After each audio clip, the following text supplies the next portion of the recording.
ಬಲವಂತದ ಹಿಂದಿ ಹೇರಿಕೆ ಮೇಲೆ ನಮ್ಮ ಕನ್ನಡ ರಕ್ಷಣಾ ವೇದಿಕೆ ಹೋರಾಟವನ್ನು ನಡೆಸ್ತಾ ಇದೆ. ಈ ಕುರಿತು ಇನ್ನಷ್ಟು ಮಾಹಿತಿಯನ್ನು ನಮಗೆ ಸಂತೋಷ್ ಅವರು ಕೊಡಲಿದ್ದಾರೆ. ಸರ್ ನಮಸ್ತೆ. ನಮಸ್ತೆ ಮೇಡಮ್. ಸರ್, ಇವತ್ತು ಎಲ್ಲೋ ಒಂದು ಕಡೆ ಕಳೆದ ಹಲವಾರು ವರ್ಷಗಳಿಂದ ರಕ್ಷಣಾ ವೇದಿಕೆ ಹೋರಾಟ ಮಾಡ್ಕೊತಾ ಬಂದಿತ್ತು. ಬಲವಂತದ ಹಿಂದಿ ನಮಗೆ ಬೇಡ ಬೇಡ ಬೇಡ ಅಂತ. ಅದರಂತೆ ನಮ್ಮ ಶಿಕ್ಷಣ ಸಚಿವರು ಅಂತೂ ಅಷ್ಟು ಅಂದಿದ್ರು, ಬೇಡ ಇನ್ನು ಮುಂದೆ ಹಿಂದಿಗೆ ಮಾರ್ಕ್ಸ್ ಪರಿಗಣಿಸಲಾಗಲ್ಲ ಅಂತ, ಅಂಕಗಳು ಪರಿಗಣನೆ ಇರಲ್ಲ ಅಂತ. ಆದರೆ ಎಲ್ಲೋ ಒಂದು ಕಡೆ ರಾಜ್ಯಪಾಲರು ಏನಿದ್ದಾರೆ ಒಂದು ಪತ್ರವನ್ನು ಬರೀತಾರೆ, ಅದು ನಿಮ್ಮ ಆಕ್ರೋಶಕ್ಕೆ ಕಾರಣವಾಗಿದೆ ಅಂತ ಅನ್ಬೋದು. ಸರ್, ಇದ್ರ ಬಗ್ಗೆ ಮೇಡಮ್, ಮೊದಲನೇದಾಗಿ ಹಿಂದಿ ಹೇರಿಕೆ ಪ್ರಾರಂಭ ಮಾಡಿದೆ ಇದೇ ಕಾಂಗ್ರೆಸ್ ಸರ್ಕಾರ. ಅದನ್ನು ಇಲ್ಲ ಅಂತ ಯಾರೂ ಹೇಳೋದಕ್ಕಾಗಲ್ಲ.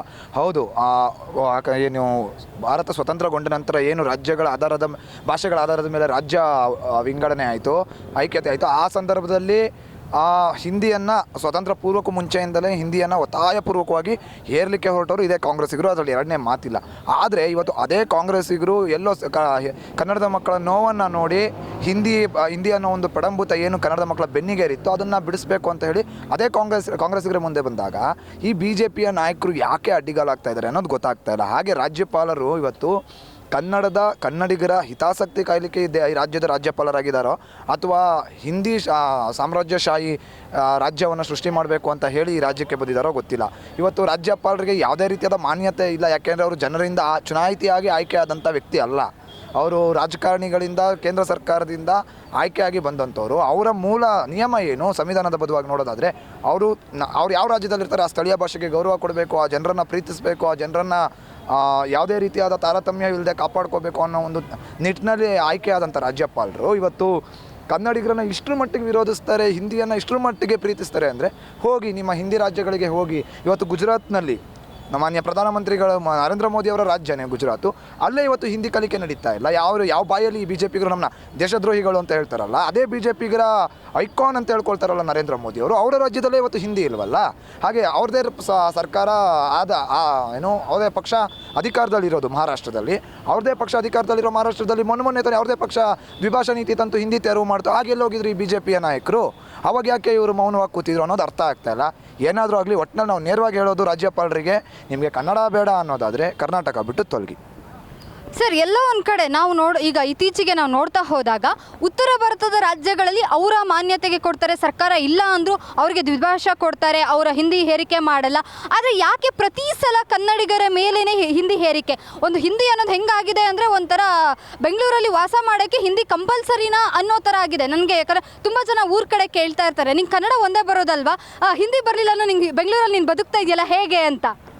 ಆ ವಾತಾವರಣ ಸೃಷ್ಟಿ ಮಾಡ್ಕೊಂಡಿದ್ದು ನಾವು ಕನ್ನಡಿಗರೇ ಮೇಡಮ್. ಯಾಕೆ ಅಂದರೆ ಪ್ರತಿಯೊಂದನ್ನು ಸಹಿಸ್ಕೊಂಡೇ ಬಂದವನೇ ದುಡಿಯೋಕೆ ಬಂದವನು ಬಿಡ, ಈ ದುಡಿಯೋಕೆ ಬಂದವನು ಬಿಡ, ಅವ್ನು ಹೊಟ್ಟೆ ಮೇಲೆ ಕುಡಿಯೋದು, ಹೊಟ್ಟೆ ಮೇಲೆ ಕುಡಿಯೋದು ಅಂತ ಹೇಳಿ ನಾವಿವತ್ತು ಈ ಮಟ್ಟಿಗೆ ಅವ್ರನ್ನ ತಲೆ ಮೇಲೆ ಹತ್ತಿ ಕೂಸ್ಕೊಂಡ್ಬಿಟ್ವಿ. ಇವತ್ತು ನಮ್ಮದೇ ಜನ, ಬೇರೆ ಯಾರು ನಮ್ಮದೇ ಕನ್ನಡಿಗರು ಹಿಂದಿ ಅವರನ್ನು ಬೆಂಬಲಿಸ್ತಾರೆ ಹೊರತು ಕನ್ನಡಿಗರನ್ನಲ್ಲ.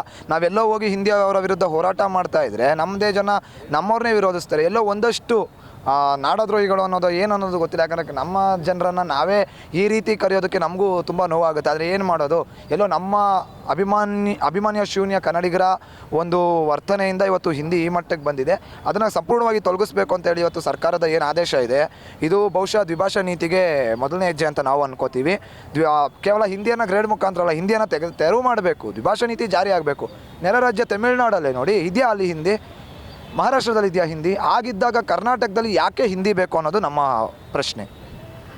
ಸರ್, ಒಬ್ಬ ಲೋಕಸಭಾ ಸದಸ್ಯರು ತಮ್ಮ ಎಲೆಕ್ಷನ್ ಬೇಳೆ ಕಾಯಲು ಇಲ್ಲಿ ಓಟ್ ಹಾಕೋರು ಕನ್ನಡಿಗರು, ಆದರೆ ಓಟ್ ಕೇಳಬೇಕಾದ್ರೆ ಹಿಂದಿ ಭಾಷೆನ ಉಪಯೋಗಿಸಿ ಮೊನ್ನೆ ಅಷ್ಟೇ ಓಟ್ ಕೇಳ್ತಾರೆ ಒಂದು ಎಲೆಕ್ಷನ್ನ ಗಿಮಿಕ್ಕಿಗೋಸ್ಕರ. ಇದು ಎಷ್ಟು ಸರಿ ಸರ್?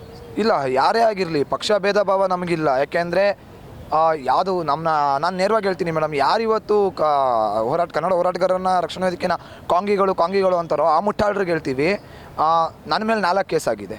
ನಾನು ಉದಾಹರಣೆ ಕೊಡ್ತಾರೆ, ನನ್ನ ಮೇಲೆ 4 ಕೇಸ್ ಆಗಿದೆ, 1 ಬಾರಿ ಜೈಲಿಗೆ ಹೋಗಿದ್ದೀನಿ. ಇದು ಯಾವುದು BJP ಅವಧಿಯಲ್ಲ, ಇದೇ ಕಾಂಗ್ರೆಸ್ ಅವಧಿಯಲ್ಲೇ ಮೊನ್ನೆ ತಾನೇ ಮತ್ತೊಂದು ಕೇಸ್ ದಾಖಲಾಗಿದೆ. ಹಾಗಿದ್ದಾಗ ನಾವು ಕಾಂಗಿಗಳಾಗಿರೋ ಕಾಂಗ್ರೆಸ್ ಗುಲಾಮರಾಗಿರೋ ನಮ್ಮ ಮೇಲೆ ಯಾಕೆ ಅವ್ರು ಕೇಸ್ ಹಾಕೋರು? ಈಗಾಗಲೇ ಯಾರ್ಯಾರ್ದು ಕೇಸ್ ವಾಪಸ್ ತೊಗೋಬೇಕು ಅವ್ರದ್ದೆಲ್ಲ ತೊಗೊಂಡಿರೋ ಕಾಂಗ್ರೆಸ್ಸಿಗರು ಅವರು ಚೇಳಾಗಳದ್ದು ಕೇಸ್ಗಳು ವಾಪಸ್ ತೊಗೊಂಡಿದ್ದಾರೆ. ಕನ್ನಡ ಹೋರಾಟಗಾರರದ್ದು ಇವತ್ತರೆಗೂ ಯಾರು ಕೇಸ್ ವಾಪಸ್ ತೊಗೊಂಡಿಲ್ಲ ಅಂದಾಗ ನಾವೇ ಕಾಂಗಿಗಳಾಗ್ತೀವಿ. ಪಕ್ಷ ಭೇದ ಭಾವ ಇಲ್ಲದೆ ಪ್ರಶ್ನೆ ಮಾಡಿದ್ದೀವಿ, ಧ್ವನಿ ಎತ್ತಿದ್ದೀವಿ. ಈಗ ಈ ಹಿಂದಿ ವಿಚಾರದಲ್ಲೂ ಅಷ್ಟೇ ಕರ್ನಾಟಕ ಸರ್ಕಾರ, ಕಾಂಗ್ರೆಸ್ ಸರ್ಕಾರ ಏನು ಮಾಡಿದೆ ಕೆಲಸ, ಅದನ್ನು ಪ್ರಶಂಸೆ ಮಾಡ್ತಾ ಇದ್ದೀವಿ. ಯಾಕಂದರೆ ನಾವು ನಮ್ಮ ಪರವಾಗಿದೆ, ಕನ್ನಡಿಗರ ಪರವಾಗಿದ್ದಾಗ ಅದನ್ನು ಪ್ರಶಂಸೆ ಮಾಡಬೇಕು. BJP ಅದನ್ನು ವಿರೋಧ ಮಾಡ್ತಾ ಇದೆ, ಅದನ್ನು ವಿರೋಧಿಸ್ತಾ ಇದ್ದೀವಿ. BJP ಇದನ್ನು ಬೆಂಬಲಿಸಿದ್ರೆ ನಾವ್ಯಾಕೆ BJPನ ವಿರೋಧಗೊಳಿಸ್ತಾ ಇದ್ವಿ, ಅಥವಾ ಕಾಂಗ್ರೆಸ್ ಇದನ್ನು ವಿರೋಧಗೊಳಿಸಿದ್ರೆ ನಾವೇ ಕಾಂಗ್ರೆಸ್ನ ಬೆಂಬಲಿಸ್ತಾ ಇದ್ವಿ. ಹೀಗಿದ್ದಾಗ ದಯವಿಟ್ಟು ಜನ ಸ್ವಲ್ಪ ಅಲ್ಪ ಪ್ರಮಾಣದಲ್ಲಾದರೂ ತಲೆ ಇಟ್ಕೊಂಡು ಮಾತಾಡಿ. ಯಾರ್ಯಾರು ಇವತ್ತು ಪ್ರಶ್ನೆ ಮಾಡ್ತಾ ಇದ್ದೀರಾ, ಸಾಮಾಜಿಕ ಜಾಲತಾಣ ಒಂಥರ ಏನು ಬಿಟ್ಟು ಛತ್ರ ಆಗಿಬಿಟ್ಟಿದೆ.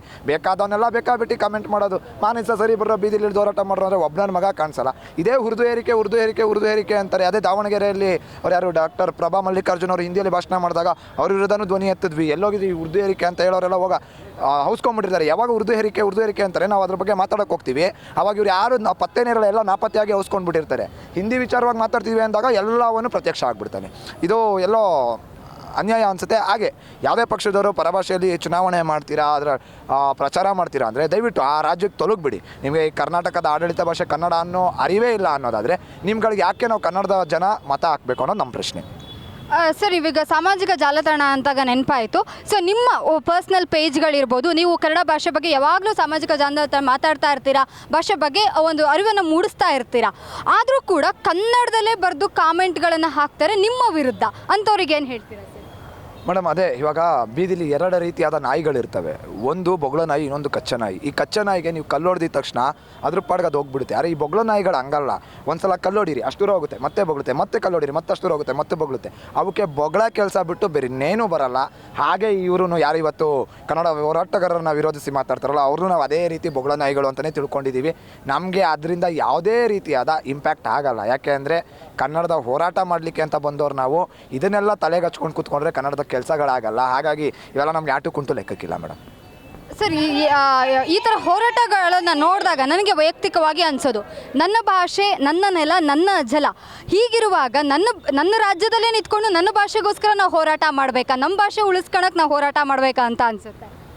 ಆ ಪರಿಸ್ಥಿತಿಗೆ ನಾವೆಲ್ಲ ಮೇಡಮ್ ತಂದ್ಕೊಂಡಿದ್ದು. ಅದನ್ನೇ ಹೇಳ್ತಾ ಇರೋದು. ಮತ್ತೆ ಎಲ್ಲೇ ಹೋದರೂ ಸುತ್ತಿ ಬಳಸಿ ಮತ್ತೆ ಅದೇ ಜನರ ಮಧ್ಯಕ್ಕೆ ಬರ್ತೀವಿ ನಾವು. ಜನರು ಸ್ವಾಭಿಮಾನಿಗಳಾಗೋದ್ರೆ, ಕನ್ನಡಿಗರು ಸ್ವಾಭಿಮಾನಿಗಳಾಗೋದ್ರೆ ಇದು ಯಾವುದೂ ಬರಲ್ಲ.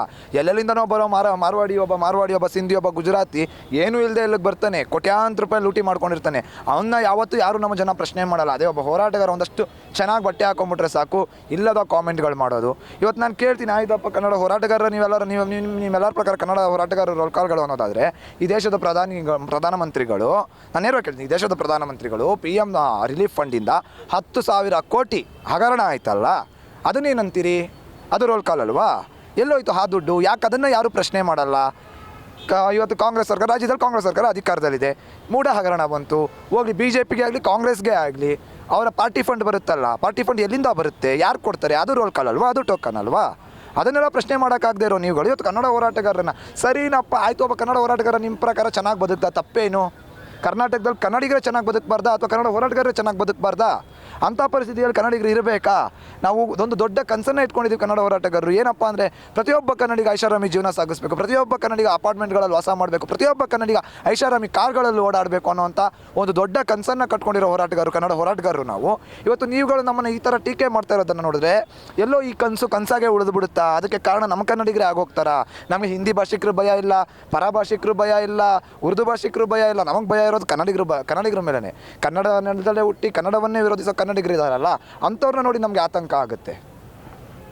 ಸರ್, ನೀವು ಇವಾಗ ಹೇಳ್ತಾ ಇದ್ದಾಗ ಇನ್ನೊಂದು ಪ್ರಶ್ನೆ ನೆನಪಾಯಿತು. ಇತ್ತೀಚೆಗೆ ಮೊನ್ನೆ ಅಷ್ಟೇ ನಡೆದಿದ್ದು, ಒಂದು ಪ್ರತಿಷ್ಠಿತ ಕಂಪನಿಯನ್ನು 30,000 IT ಉದ್ಯೋಗಿಗಳನ್ನು ಕರೀತಾರೆ. ಅದೇ ಥರ ಕನ್ನಡಿಗರನ್ನು ಎಷ್ಟೋ ಕಂಪ್ನಿಗಳಿಂದ ಕನ್ನಡಿಗರನ್ನು ವಜಾ ಮಾಡಿ ಹಿಂದಿಯವ್ರನ್ನ ಕರ್ನಾಟಕದ ಕಂಪ್ನಿಗಳಲ್ಲಿ ಅಪಾಯಿಂಟ್ಮೆಂಟ್ ಮಾಡ್ಕೊಂಡಿದ್ದಾರೆ. ಇದು ಎಷ್ಟು ಸರಿ ಸರ್? ಮೇಡಮ್, ಅದೇ ಇದನ್ನು ನಾವು ಹೋರಾಟ ಸಾಕಷ್ಟು ವರ್ಷಗಳಿಂದ ಕರ್ನಾಟಕ ರಕ್ಷಣಾ ವೇದಿಕೆ ಮಾಡ್ಕೊಬಂದಿದೆ. ಈ ಹಿಂದೆ IT-BT ಕಂಪ್ನಿಗಳಲ್ಲಿ 3%-4% ಅಷ್ಟೇ, ಅಂದರೆ 3% 4% ಅಷ್ಟೇ ಕನ್ನಡಿಗರು ಇರ್ತಾ ಇದ್ದಿದ್ದು.